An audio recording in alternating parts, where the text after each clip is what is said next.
This is Hidden Killers Week in Review. A look back at the most prolific stories of the week. Is Asa Ellerup's payday about to be interrupted? That Peacock payday for the documentary that she is participating in with 50 Cent's G Unit Productions. She, of course, not being paid for the documentary itself, but being paid for the rights to use her image. That's how it worked out for the $1 million.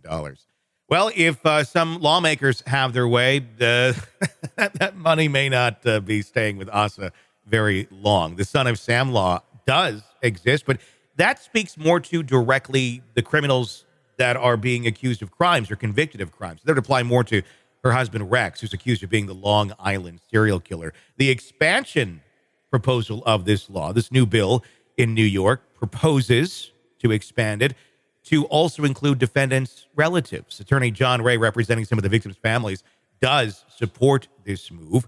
But is it the right move? I think that is the question that we need to ask. Joining me to discuss, Siobhan Scott, psychotherapist and author. On the surface, I'm all about Asa Ellerup not getting $1 million payday.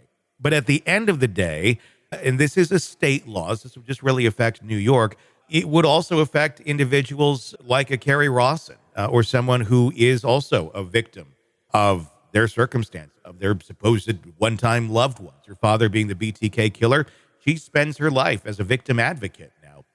If you're doing that and that's your life, you do need to make a living. You need to put food on the table and a roof over your head. This law would essentially stop someone like that from being able to do that in that sort of situation. At the same point, it would stop someone like Asa Ellerup from making $1 million on the back of a bunch of murdered women. Siobhan, what are your thoughts on this proposed bill? Well, I'm with you. It has such a slimy feel. I think we would love to see Asa not walk away with $1 million on, as you say, the backs of the victims. But the problem with laws often, it works in specific cases, but not in other cases. And it would be nice if there were another way to interrupt what's going on here without something that's going to affect so many other people. And so much about this is really intent. And you can't really necessarily legislate intent, I think, the way that they're wanting to. I mean, if years later we truly do find out that Asa had nothing to do with any of this and she was a victim, maybe she is. I could see, wanting to tell her story. And if she wants to make some money on it because that's kind of isolated into a corner of this is your identity now, okay. But the timing of all of it, I think, is what's one of the creepiest things, that this is still all ongoing. We don't even know the answers to so many of these questions. The goal of the documentarians are probably to get her convicted as well. That would make for a great documentary. Yeah. But you can't really legislate intent in something like this. Yeah, that's a really good point. And it's probably better that we don't amend a law just for this specific case.